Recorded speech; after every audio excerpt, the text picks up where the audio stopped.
제가 목회 사역을 하다가 보면 병원에서 수술을 받는 성도님들을 신방할 때가 있습니다. 그런데 어떤 때는 꽤 큰 수술을 하는데도 마음이 편안해서 돌아올 수가 있습니다. 왜냐하면 수술하면 나을 수 있는 병이기 때문에, 치료할 수 있는 병이기 때문에 그렇습니다.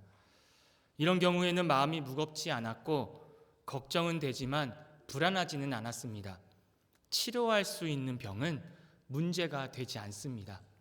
그런데 어떨 때는 너무 마음이 무겁고 아플 때가 있었습니다. 수술해도 회복할 가능성이 많지 않은 불치의 질병 같은 경우에는 마음이 너무 아프고 무거웠습니다. 세상에는 병원도 많고 유능한 의사들도 많고 의료 기술이 뛰어나고 그리고 좋은 약도 계속 개발되지만 병명을 안다고 해도 고칠 수 없는 병들이 참 많이 있는 것 같습니다. 그러나 여러분, 우리를 창조하신 하나님께서는 전지전능하셔서 못 고칠 병이 없다는 것을 믿으시길 바랍니다. 자, 그런데 오늘 본문 5절을 보시면 이렇게 기록되어 있습니다. 거기서는 아무 권능도 행하실 수 없어 다만 소수의 병자에게 안수하여 고치실 뿐이었고 라고 기록합니다. 왜 전지전능하셔서 못하실 일이 전혀 없으신 예수님께서 거기서는 소수의 병자만 고쳐주시고 거기서는 아무 기적도 행할 수 없었을까요? 정확히 말씀드리면 아무 기적도 행하실 수 없는 것이 아니고 거기서는 아무 기적도 행하지 않으셨다는 말입니다. 그러면 왜 그러셨을까요? 왜 예수님께서 아무 기적도 행하지 않으셨을까요? 오늘 말씀을 통해서 그 이유를 함께 나누길 원합니다. 왜 어떤 곳에서는 주님의 놀라운 역사가 일어나고 또 어떤 곳에서는 그렇지 않은지 우리 모두 깨닫게 되기를 바랍니다. 바라기는 우리 모두가 주님의 능력이 머무는 믿음의 사람들이 되시기를 우리 예수님의 이름으로 축복합니다. 오늘 본문을 보시면 거기서라는 말이 2번 나오는데요. 먼저 1절을 보시면요. 예수께서 거기를 떠나사 고향으로 가시니 제자들도 따르니라. 여기서 말하는 거기는 어디일까요? 바로 오늘 읽은 본문 마가복음 6장 전장인 마가복음 5장에 등장하는 가버나움 지역입니다. 예수님은 예수님의 고향인 나사렛으로 오기 전에 거기, 그러니까 이 가버나움에서 아주 놀라운 일들을 많이 행하셨습니다. 대표적으로 12해를 혈류증으로 앓던 여인이 고침을 받았고요. 죽은 회당장 야이로의 딸을 살려주셨습니다. 예수님께서는 거기 가버나움이라는 곳에서 이렇게 병자도 고쳐주셨고 죽은 자도 살려주셨다는 겁니다. 그런데 말이죠, 또 거기서라는 말이 나오는데요. 본문 5절 말씀입니다. 거기서는 아무 권능도 행하실 수 없어 다만 소수의 병자에게 안수하여 고치실 뿐이었고, 여기서 말하는 거기는 어디일까요? 바로 예수님의 고향 나사렛입니다. 그런데 왜 가버나움에서는 그렇게 많은 기적을 일으켜 주셨고 귀신도 쫓아내 주셨고 병자도 고쳐 주셨고 죽은 자도 살려 주셨는데 왜 고향 나사렛이라는 동네에서는 아무 기적도 행하지 않으시고 그저 소수의 병자만 고쳐 주셨을까요?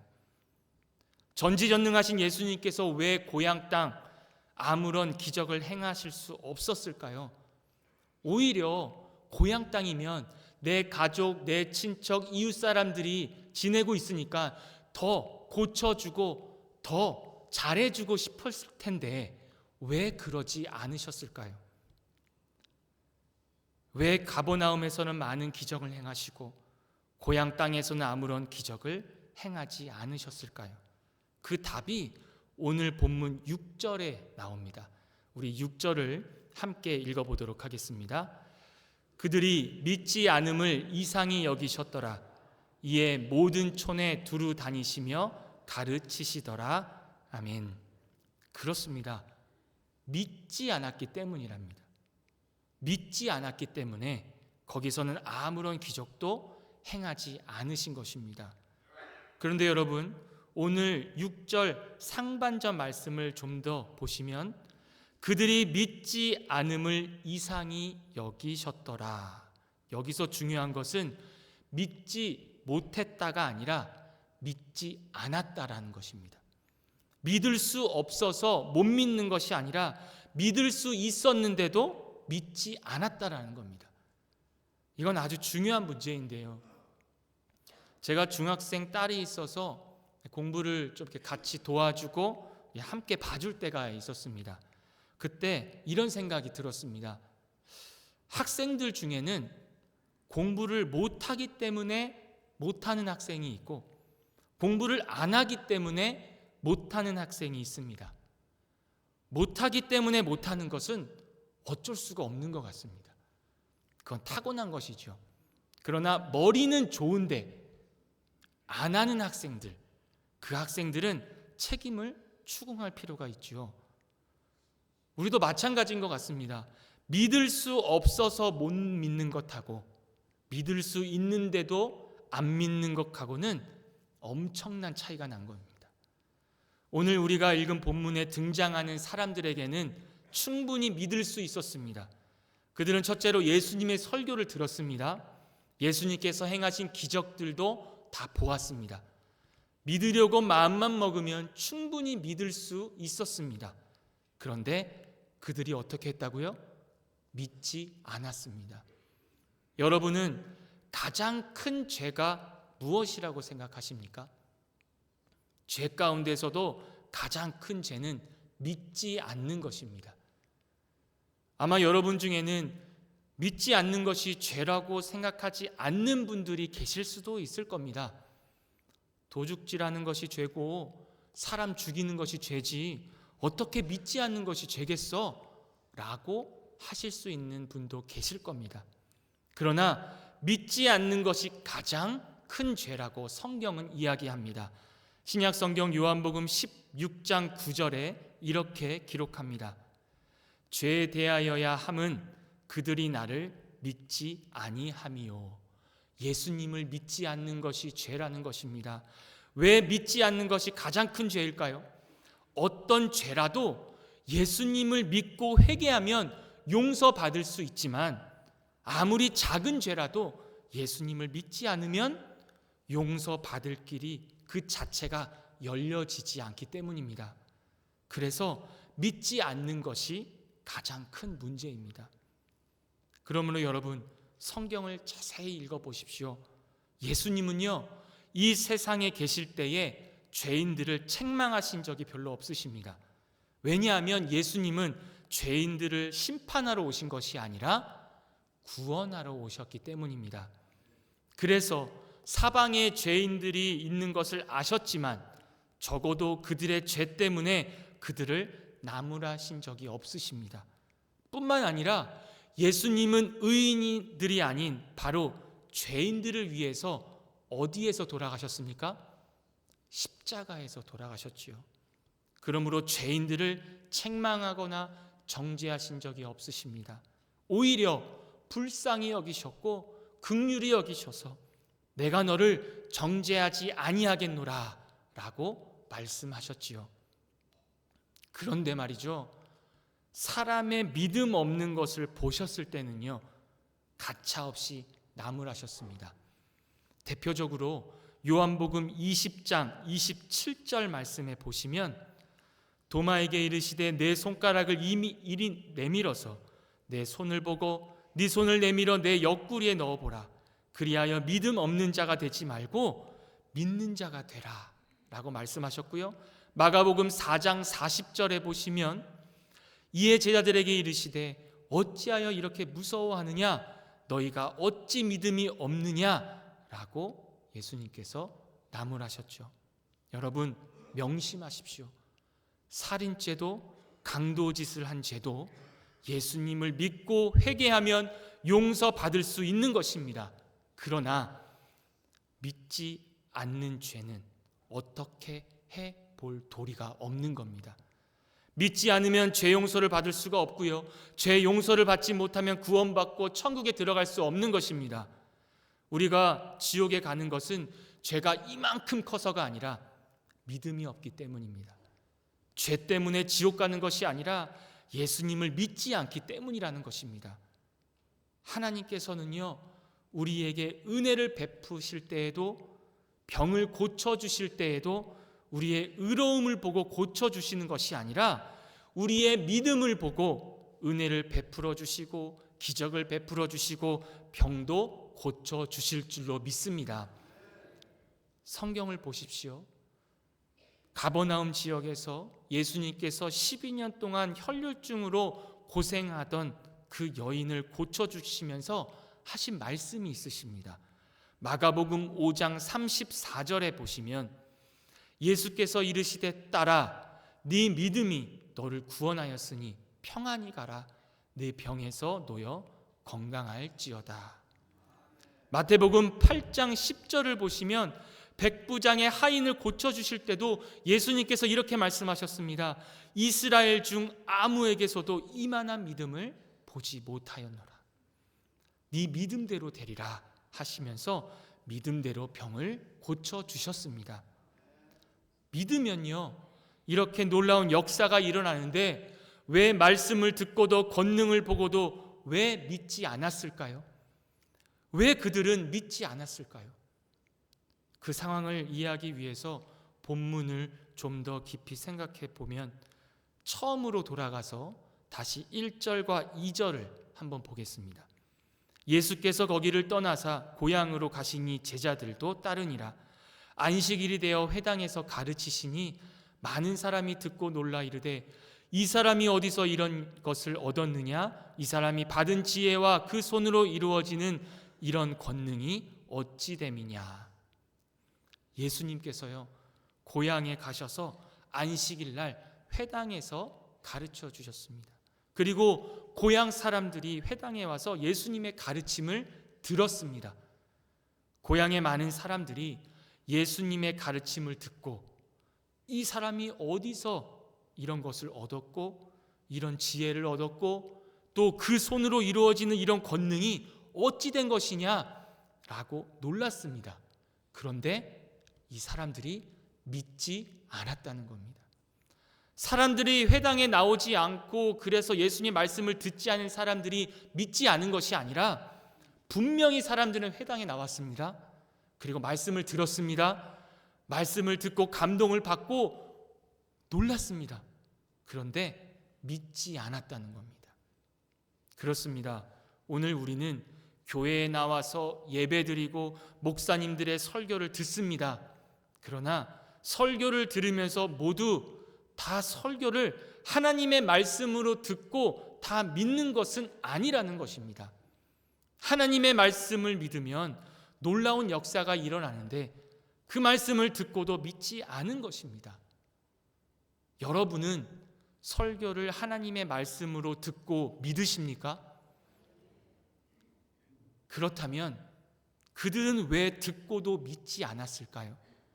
먼저는 호기심으로 말씀을 들었기 때문일 것 같습니다. 예수님이 고향 나사렛 회당에 와서 설교를 한다고 하니까 고향 사람들이 목수의 요셉의 아들이 제자들과 함께 와가지고 회당에서 설교를 한다고? 야, 무슨 설교를 하나 한번 가보서 들어보자. 그렇습니다. 무슨 설교를 하는지 그들은 그저 호기심으로 한번 들어보려고 나왔습니다. 여러분, 아닙니다. 우리는 하나님의 말씀을 호기심으로 들어서는 안 됩니다. 무슨 설교를 하나 호기심으로 들어서는 결코 믿음이 생길 수 없는 것입니다. 믿음은 들음에서 나고 들음은 그리스도의 말씀으로 말미암은 것이지만 그러나 호기심으로 무슨 설교를 하나 보자, 잘하나 보자 그런 마음으로 들어서는 결코 믿음이 자라나지 않습니다. 전지전능하신 하나님, 능치 못하실 하나님의 그 말씀으로 들어야 할 줄로 믿습니다. 말씀에 놀라운 능력이 있습니다. 그 능력을 믿고 들어야 합니다. 말씀에 능력이 있는 줄로 믿고 순종하면요, 놀라운 역사가 일어날 줄로 믿고 그 말씀을 들어야 합니다. 호기심에 아니면 그저 습관을 따라서 말씀을 들어서는 결코 믿음이 생기지 않는다는 것이죠. 두 번째로는요, 예수님을 잘못 알고 선입관을 가지고 있었기 때문이었습니다. 저 사람이 목수 요셉과 마리아의 아들이 아니냐? 예, 맞습니다. 예수님은 목수 요셉과 마리아의 아들입니다. 그러나 예수님은 요셉과 마리아의 아들을 뛰어넘어서 하나님의 아들, 곧 하나님이셨습니다. 그런데 자신들이 알고 있는 요셉과 마리아의 아들, 지극히 일부분만 알고 모두를 안 것처럼 그들은 생각했습니다. 우리가 하나님을 알면 얼마나 알고 하나님의 말씀을 알면 얼마나 알겠습니까? 제가 요즘에 청년들과 사사기 말씀으로 큐티를 하고 있거든요. 정말 놀라운 것은요, 벌써 사사기를 수십 번 읽고 또 몇 차례나 큐티를 하고 했지만 새롭게 깨달아지는 것이 얼마나 많은지 모릅니다. 우리 유명한 신학자 칼바르트는 이렇게 얘기했습니다. 우리가 하나님에 대하여 아는 것은 지구의 바늘을 꼽는 그 부분만큼만 아는 것도 못 된다라고 얘기했습니다. 이 칼바르트는 우리가 전지전능하신 하나님에 대해서 아는 것이 눈꼽만큼도 안 된다는 그런 이야기지요. 그런데 하나님의 말씀을 우리가 다 아는 것처럼, 그리고 자신이 생각하는 것이 다 옳은 것처럼 생각하는 그런 생각으로는 결코 하나님의 음성으로도 들려질 수가 없고요, 거기에 믿음의 능력이 있을 수가 없는 것입니다. 이처럼 예배에 참여하여서 말씀을 들으면서도 전지전능하신 하나님의 말씀으로 듣지 않고 그저 호기심으로 말씀대로 듣지 않고 편견을 가지고 듣다 보니까 믿음이 생기지 않고 또한 믿지 않으니까 주님의 기적을 체험하지 못하는 사람들이 많아지게 되어 버린 겁니다. 사랑하는 성도 여러분, 그런데 이런 비슷한 비극이 우리에게도 일어나고 있는 것은 아닐까요? 내 주변의 사람들이 예수님을 믿고 하나님의 기적을 체험하고 하나님의 사랑과 능력을 체험하고 그리고 그들이 변화되는 것을 볼 때에 혹시 나에게는 하나님 왜 그런 기적을 나에게 보여주시지 않습니까? 우리 집에는 왜 이런 기적이 나타나지 않을까요? 라고 여러분은 이런 생각을 혹시 해본 적이 있으십니까? 왜 그럴까요? 첫째는 말씀을 듣고도 믿지 않았기 때문이요, 믿고도 행하지 않았기 때문이라고 성경은 이야기하고 있습니다. 그렇습니다. 우리도 서로 옆자리에서 예배를 드리고 말씀을 듣습니다만 하나님의 말씀을 호기심이나 편견으로 들은 사람은요, 결코 믿음도 자랄 수도 없고요, 은혜도 체험할 수 없습니다. 이런 사람들은 하나님도 고치지 못합니다. 그러나 전지전능하신 하나님의 말씀을 듣고 순종하는 자에게는 놀라운 은혜를 베풀어 주시고 또 못 고칠 병이 없을 줄로 믿습니다. 여러분은 어느 쪽이십니까? 그 하나님의 말씀을 듣고 믿고 하나님의 은혜를 체험하는 가버나움의 지역의 사람들입니까? 아니면 하나님의 말씀을 한번 들어보자, 어디 잘하나 보자, 호기심으로 듣고 하나님의 말씀을 잘 알고 있다는 그 나름대로의 편견을 가지고 들으면서 그저 예배를 드리면서도 은혜가 없는 나사렛 사람들입니까? 믿지 않았던 나사렛 땅에서는 기적이 없었고요, 은혜가 없었고요, 구원도 없었고요, 축복도 없었습니다. 사랑하는 성도 여러분, 예수님께서 능력이 없는 것이 아닙니다. 예수님의 능력이 있어도 그 능력을 믿지 않으면 기적이 나타나지 않는 것입니다. 하나님의 말씀을 믿지 않으면 하나님께서도 치료할 수가 없는 것입니다. 믿지 않으면, 믿고 행하지 않으면 하나님도 고칠 수 없는 겁니다. 지금도 듣고 믿고 믿음대로 행한 곳에서는 여전히 하나님의 역사가 일어나고 있습니다. 우리가 하나님의 말씀을 믿고 듣고 행하면서 하나님께서 하실 수 있다라는 것을 믿고 순종할 때에 하나님의 기적이 임할 줄로 믿습니다. 말씀을 정리합니다. 오늘 말씀을 통해 우리는 한 가지 중요한 사실을 깨닫습니다. 예수님께 능력이 없어서 기적이 일어나지는 것이 아닙니다. 예수님의 능력이 부족해서가 아니라 사람들이 믿지 않아서였습니다. 가버나움 사람들은 예수님을 믿었습니다. 그래서 하나님의 은혜를 받았지요. 그러나 나사렛 사람들은 예수님을 믿지 않았습니다. 그래서 그곳에는 기적도 은혜도 변화도 일어나지 않았습니다. 사랑하는 성도 여러분, 우리가 지금 사순절 기간을 보내고 있지요. 사순절은 단순히 예수님의 고난을 기억하는 절기가 아닙니다. 예수님을 향한 나의 믿음을 점검하는 시간입니다. 예수님께서 십자가를 지신 이유는 단지 죄 때문만이 아닙니다. 사람들이 믿지 않았기 때문입니다. 사람들은 예수님을 알아보지 못했고 믿지 않았고 결국 그 불신앙이 예수님을 십자가로 보내게 되었습니다. 혹시 오늘 우리도 나사렛 사람들과 같지는 않습니까? 매주 교회에 나오고 설교를 듣고 성경을 읽지만 어느 순간에 마음이 익숙해져서 그 하나님의 말씀을 하나님의 말씀으로 듣지 못하고 그저 한번 들어보는 이야기처럼 듣고 있지는 않습니까? 한 도시는요 기적을 체험했고요, 한 도시는요 아무 기적도 경험하지 못했습니다. 차이는 하나입니다. 믿음이 있느냐 믿음이 없느냐. 이 사순절 기간에 우리의 마음을 다시 한번 하나님 앞에 내려놓기를 원합니다. 주님, 내가 알고만 있었던 신앙이 아니라 정말 믿는 믿음을 주시옵소서. 말씀을 들을 때마다 주님, 이 말씀이 하나님의 말씀임을 내가 믿습니다.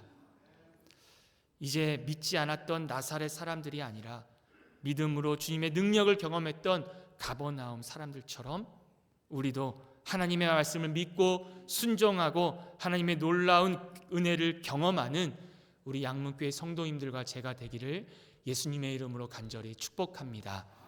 기도하겠습니다. 사랑의 하나님, 오늘 말씀을 통해서 우리 안에